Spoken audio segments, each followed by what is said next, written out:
The security badge hit my desk like a funeral bell. "You're done here, Patterson. Clear out." His first day as CEO, my last as anything. The marble lobby echoed with the silence of 100 witnesses pretending not to see. But as I walked away, boots clicking across polished floors, he didn't know about the authorization codes buried deep in the Pentagon contract, the ones that made my digital signature the linchpin of a $200 million defense deal. His secretary would be the first to understand that some foundations, once removed, bring the whole tower down. My name is Wade Patterson, and for 20 years I'd walked through the revolving doors of Apex Defense Technologies like I belonged there. Not because I owned the place, I'm not delusional, but because I'd earned every square inch of respect in this 35-story building. Senior Systems Engineer, the nameplate read. What it didn't say was that I'd saved this company from federal audits twice, secured Pentagon contracts worth billions, and designed the AI radar systems keeping our pilots safe overseas. That Tuesday morning started normal. 07:45 hours sharp. I pushed through those doors carrying my usual black coffee and the congratulatory gift I'd picked up, a vintage Marine Corps challenge coin from my old unit. Classy, respectful, exactly right for a new CEO's first day. I'd even written a welcome note to new leadership and continued service. The lobby buzzed with nervous energy. Groups of engineers clustered near the security desk, whispering. I caught pieces.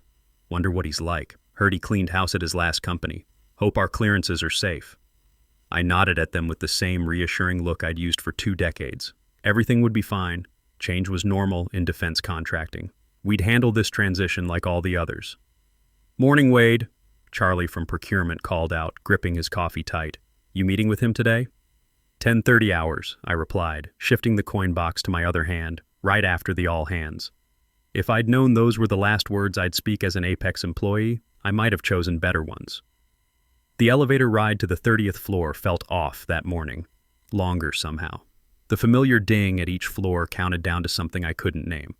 When the doors opened to the executive level, I found everything changed. Gone were the American flags and military photos. Everything was white and chrome now, like some tech startup.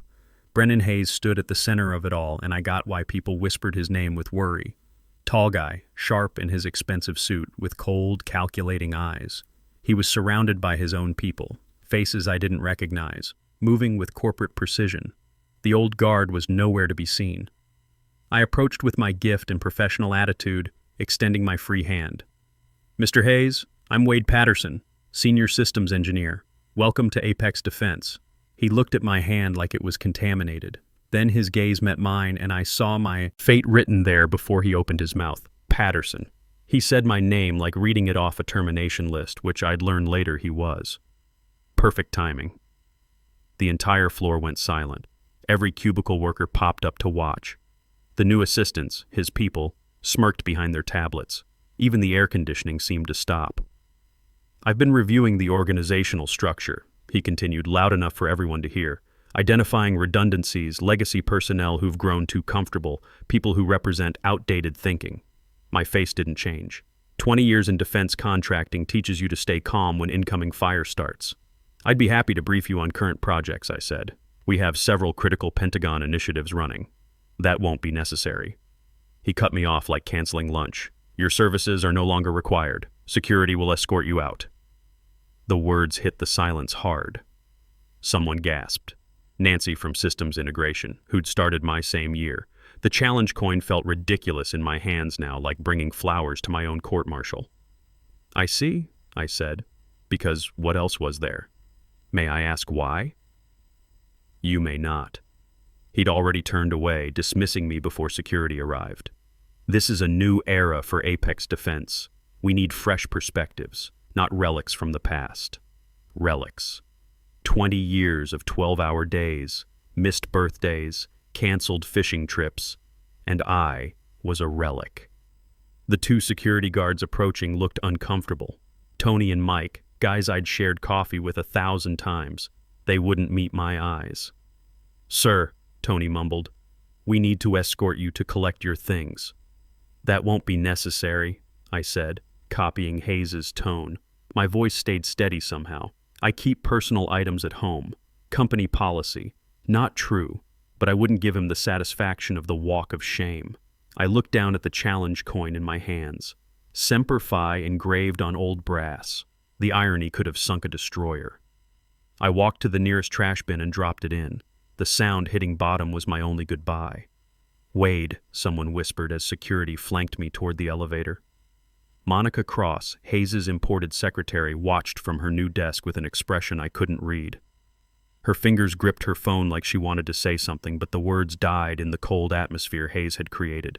The elevator ride down was the longest of my career, 30 floors of my life disappearing with each number. Tony shifted beside me.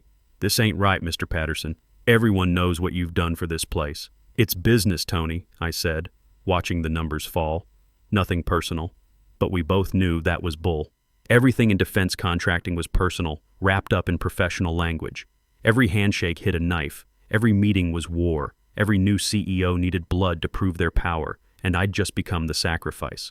The lobby was full of shocked faces when we came out. Word travels fast in our building. Charlie from procurement looked like someone died. Nancy from systems integration had tears.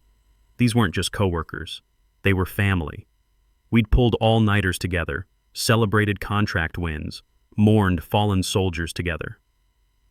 The morning sun felt harsh as I stepped outside. 20 years of routine shattered in 20 minutes. No Pentagon briefings to attend, no deadlines to meet, no classified systems to protect, just me, my truck, and the empty feeling that everything I'd built was crumbling. I drove home on autopilot, muscle memory handling the suburban streets while my brain tried to process what happened. The house felt different when I walked in. Bigger, emptier. My son Jake's college acceptance letter still sat on the kitchen counter, reminder of tuition payments I couldn't guarantee anymore. That's when my phone started ringing. First call was Nancy. "Wade, I'm so sorry, this is crazy, everyone's talking." Second call was Charlie. "They're saying you violated security protocols. That's garbage, and everyone knows it." The third call stopped me cold. "Mr. Patterson, this is Agent Lisa Morgan, FBI counterintelligence. We need to talk."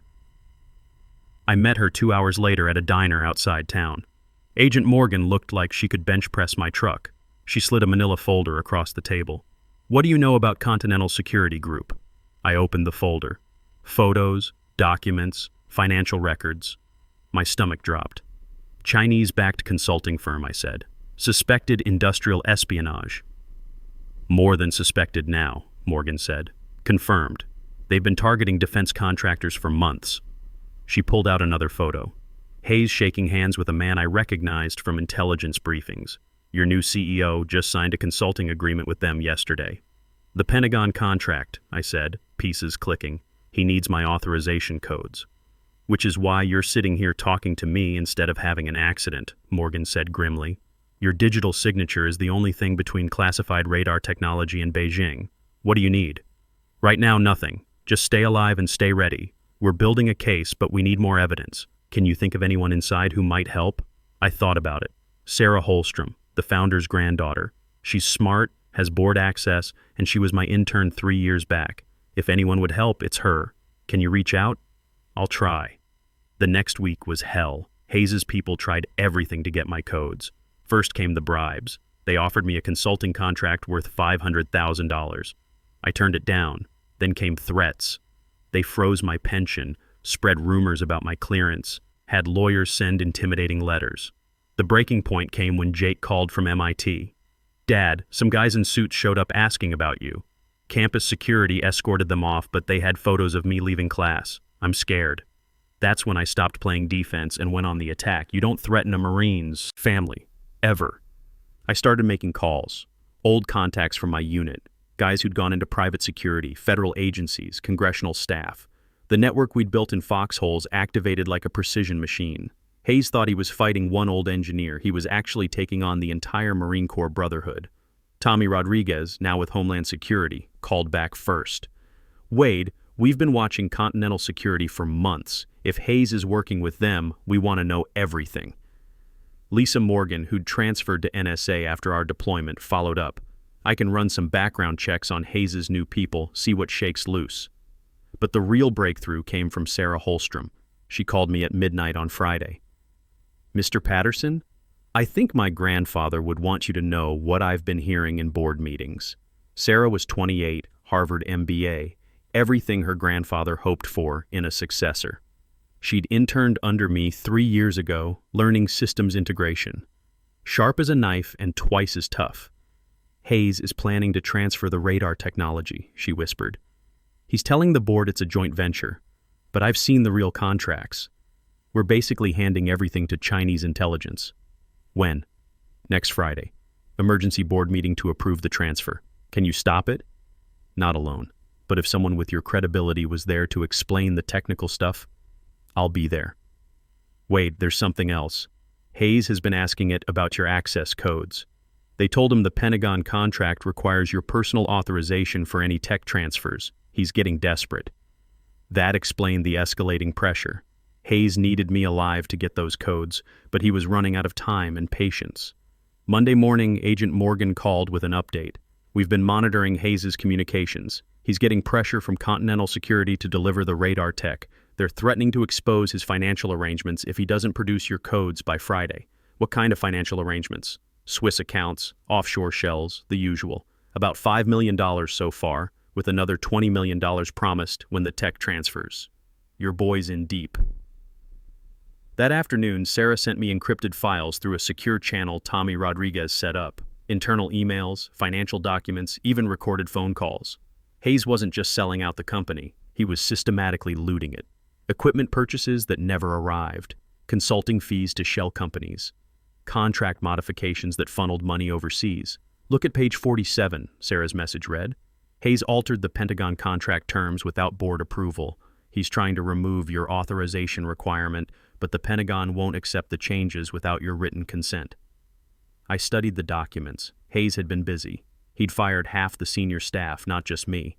Anyone with enough experience to spot his scheme was gone. The new hires were either clueless or complicit.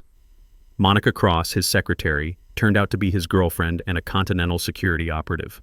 Wednesday brought escalation. Jake called again, voice shaky. Dad, they came back. Different guys this time. They followed me to the library, took pictures. Campus police are taking it seriously now, but I'm freaked out. Pack a bag, I told him. Come home this weekend. We'll figure this out together. That evening, Tommy Rodriguez called with disturbing news. Wade, we intercepted chatter about a possible extraction. Continental Security might try to grab you, force you to provide the codes under duress. You need protection. Agent Morgan assigned 2 agents to watch my house, professional guys who blended into the neighborhood. But I wasn't sitting around waiting to be kidnapped. Time to take the offensive. Thursday night, I met with my core team at a VFW hall downtown. Tommy Rodriguez from Homeland Security, Lisa Morgan from NSA, Agent Morgan from FBI, and Sarah Holstrom representing the inside track. We spread the evidence across a table like planning a military operation. Here's what we know, Morgan began. Hayes has been taking money from Continental Security for 8 months. The plan was always to steal the radar technology.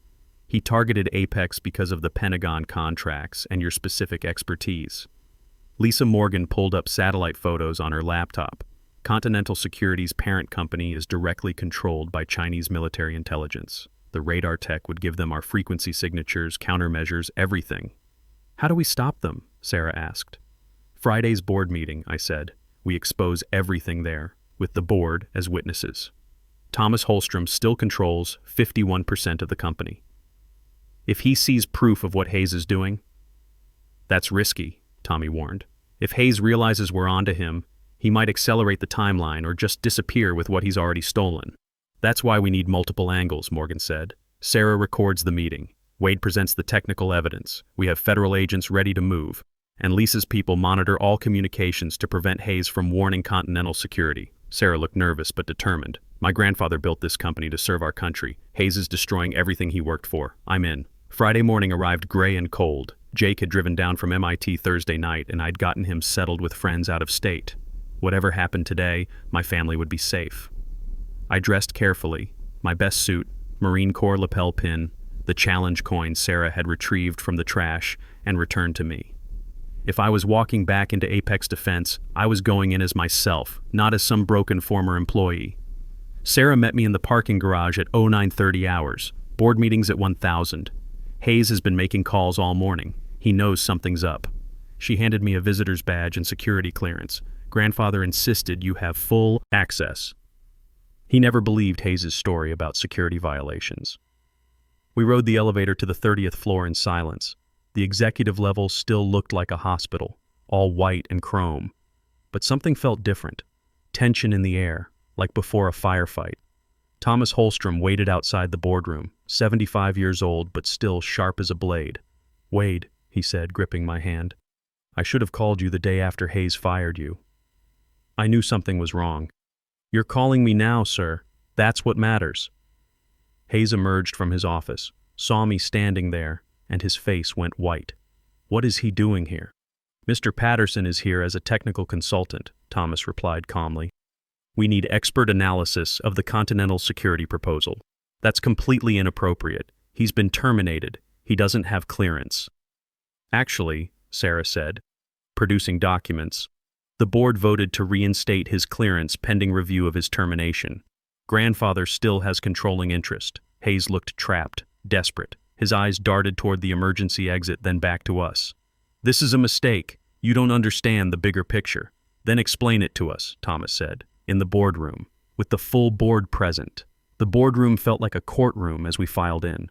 12 board members, most of them old-school defense industry veterans who'd known Thomas Holstrom for decades. Hayes sat at the head of the table, sweat visible on his forehead despite the air conditioning.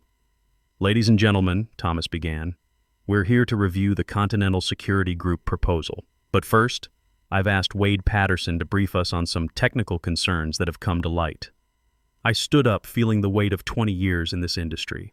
"Board members, what I'm about to show you represents the most serious threat to national security this company has ever faced." I opened my laptop, connected to the projector. "Mr. Hayes has been systematically preparing to transfer our classified radar technology to Chinese military intelligence." The first slide showed Hayes' financial records, bank transfers, shell companies, payments from Continental Security. Gasps around the table. Board member Patricia Walsh, a former Pentagon official, leaned forward. "Brennan, please tell me this isn't what it looks like."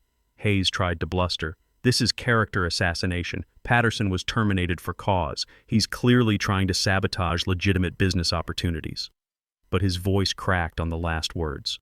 "Then explain these," I said, clicking to the next slide. Phone records, email intercepts, recorded conversations. Lisa Morgan's NSA team had been busy. Hayes' voice filled the room. "The old fool Patterson won't cooperate, but we can work around him. The Pentagon won't know the difference until it's too late." Another board member, retired General Frank Morrison, stood up abruptly. "That's enough. Brennan, you're talking about selling out American soldiers, men and women depending on this technology to stay alive. You don't understand the global market realities," Hayes said desperately. "We need international partnerships to remain competitive. With Chinese military intelligence?" Thomas's voice was ice cold. "My father started this company in 1952 to protect America, not to sell her secrets to the highest bidder." Sarah activated the hidden recording app on her phone, capturing everything. Through the conference room windows, I could see Agent Morgan and her team in the lobby, ready to move. Hayes made his last play.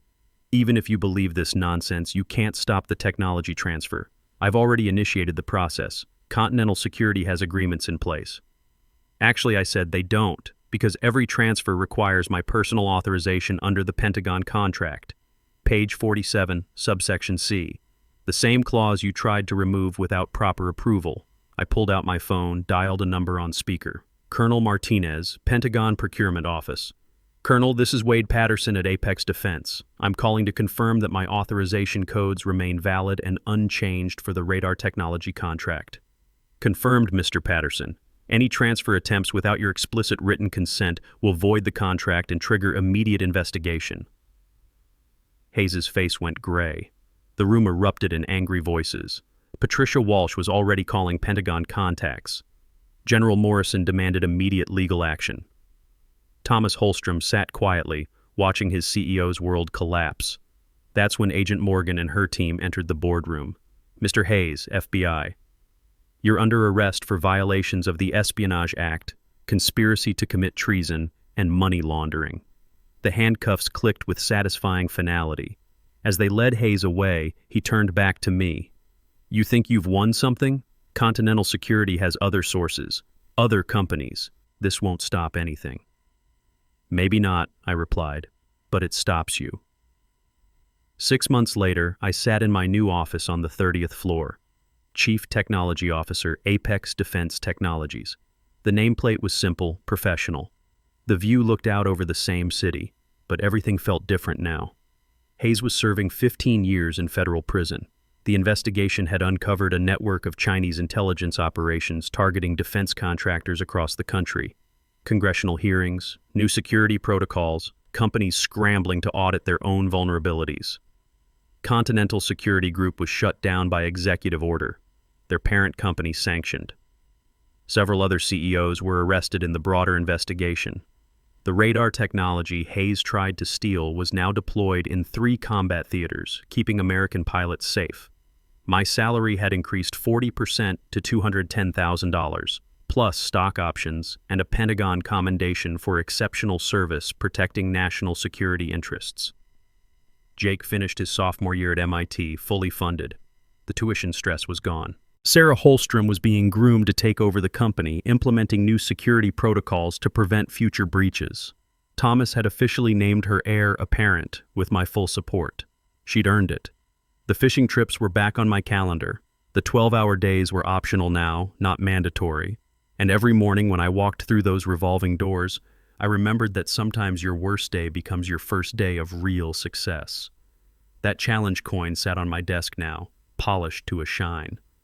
Semper Fi engraved on brass that had seen better days but never quit, like me, like the core, like the idea that some things are worth more than money. Hayes thought he was clearing out deadwood. Instead, he cleared the path for exactly the leader Apex needed. There's justice in that kind of corporate karma. The relic didn't just survive, he prevailed. And America is safer for it.